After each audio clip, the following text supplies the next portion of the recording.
गिबियावनो निउस 24 बड'लेण्डनिसिम आंनि खुलुमनाय जासिबाय। दा आं बेखिनिखौनो बुंनो ओंखारदों। खैराबारि बाथौ थानसालिनि लांगोनाव दिनै नोंथांमोना आं जिथु क्लियारिफिकेसन मोनसे होनो नायदों बेवहाय नोंथांमोना आंजों सम मिलायनानै फैदों। बेनि थाखायनो आं रोजा रोजा साबायखर बावहरदों। थांनाय सेप्तेम्बर दाननि 6 अक्ट' उदालगुरि टाउननि सिङाव थानाय बिष्णुराभा मुंनि जायगायाव बेवहाय उदालगुरि डिस्ट्रिक्ट सिटिजेनशिप राइट्सनि मुभमेन्ट कमिटिनि मोनसे धर्ना कार्यसुचि जादोंमोन। बेवहाय गोबां रायजो राजाया खावलायनाय लेखा जोंबो बेवहाय एसे खोनासंनो होननानै थांदोंमोन। नाथाय दुखुनांथाव बाथ्रा बेनो जाहैबाय उदालगुरि डिस्ट्रिक्ट महासभा बाथौ कमिटिनिफ्राय बा बाथौ महासभानिफ्राय मेम'रेन्डामाव जायगा मोनसे लाखिदों। बेवहाय आंखौ सिगनेटरि हिसाबै आंखौ सायख'दों बिथांमोना, खिन्थु हरखाबै खालामदों। बेखौ आं टेकनिकेल अभाब होननानै आं सानदों। मानोना बिबानगिरि गैयियाव आं जे बे आफादगिरि नेहाथारिनि माबाखौ सिगनेचारखौ होदों, आं बेवहाय बिथांमोनखौ मिथिहोआलासिनो बिना कनसार्न खालामालासिनो आं होफ्लांबाय। बेवहाय आंहा खुनु माबा गैया, बेलेग खायलेङै गाज्रि थांखि गैया।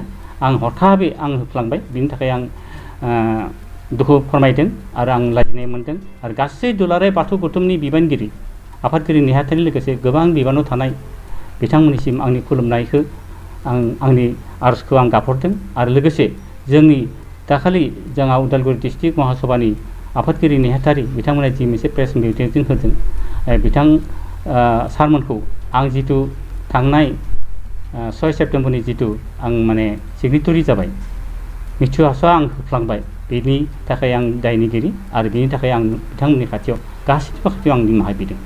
दा बे समावहाय नोंथाङा जिहेतु होखाबाय जितु दा गामि दानख'नाय आरो सोसननायनि बेलायाव जितु बे मुभमेन्ट कमिटिया नोंथांखौ बायफर्स खालामदोंमोन नामा? बिथांमोना गामि दानख'नाय आरो गामि थिसननाय बे बेलायाव बिथांमोना बुंबाय जेबो उसुबिदा जाया। जिहेतु जोंनि जायगाया जुदि गामि दानस'जायोबा बा दानख'जायोबा थिसनजायोबा बेवहाय जोंहाबो बुंनांगौ दङ बा जोंहाबो मावनांगौ दङ होननानै बिथांमोना आंखौ सानैसोआ बुंबाय। जायनि दानाव आंबो गोबाङै सानासै, रेजेङैनो लाबाय। बेबायदिनो आं बे सागानखौ होनाय जादों। नाथाय दुखुनांथाव बाथ्राया बेनो, जों गोसो गोरबोजों आं गाबखांदों।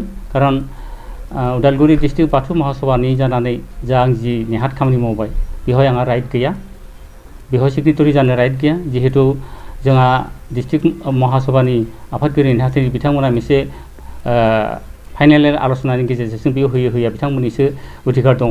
नाथाय बेखौ आं हस्तक्षेप खालामनानै आंनि साननाया एसे माबा जाहैबाय। बे समायाव गोबाङानो बुंबाय जे जेबो जाया, सिगनेचारखौ होदों होनबानो जागोन, जेबो जाया। बेबायदिनो आं होफ्लांदों। बेवहाय आंहा खुनु गाज्रि माबा गैया, साननाय गैया।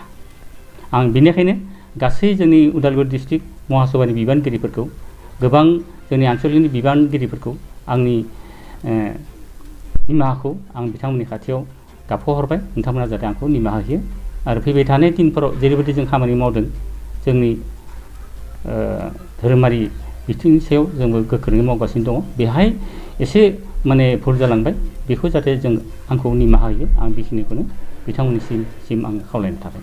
नैबे समावहाय जिहेतु गोदानै दाजानाय जि मुभमेन्ट कमिटि, बे मुभमेन्ट कमिटिनि फराय जानानै नोंथाङा जिहेतु बाथौ आफादनिफ्राय नोंथाङा जिहेतु बेयाव सागान होबाय, बेयावहाय सागान होनायनि बेलायाव प्रेसिडेन्ट सेक्रेटारि होननानै दङ। नोंथाङाथ' प्रेसिडेन्ट सेक्रेटारि नङा। बे हिसाबै बिथांमोना बे जायगायावनो नोंथांनि सिगनेचारखौ मानि थाखाय लानाय जादों? बे समायाव बिथांमोना बे मेम'रेन्डामखौ टेकनिकखौ लानाय जादों डिसिनिसिम साबमिट होनो थाखाय। खारन जे बेवहाय उदालगुरि डिस्ट्रिक्ट बाथौ महासभायाबो सापर्ट दं। बिथांमोननि नोजोराव बिथांमोना बेबायदिहै आंखौ सिगनेटरि खालामबाय, आं होफ्लांबाय। दा बेनि बेलायाव नोंथाङा मा बुंगोन? आं बेनि बेलायाव आं बेखौनो बुंगोन जे धोरोमनि खान्थिजों जोङो बेवहाय थिसनजानाया जोंहा बिराद गाज्रि जादों। जों बेखौ आं अनुतप्त खालामदों, आं उनाव एनालाइज खालामदों। आं गोरोन्थि मावफ्लांबाय। इयुनाव जाहाथे बे गोरोन्थिया जाया आंबो बे मोनसेखौ गोसो गोरबोजों सानना लाबाय। जाहाथे जि जालांबाय बेखौ जाहाथे बयबो जोंनि बाथौआरि सिबिनां रायजो राजामोना जाहाथे आंनि सायाव जि मोनसे खुद्रिनाय जि मोनसे गाज्रि मनोभाब जि मोनसे जोंनि गेजेराव भाइरेल मोनसे जादों बे जाहाथे गोजौ लेभेलाव आरो थांबावा बेखिनिखौ जाहाथे बेखौ नुनो थुंगि होयो आं बेखिनि गासैनिबो आंनि बाथौआरि रायजो राजानि खाथियाव बिबानगिरिफोरनि खाथियाव फिन आंनि निमाहाखौ बिनानै आं बेखौनो आंनि बुंथिनायखौ आं फोजोबबाय। गोजोन्थों।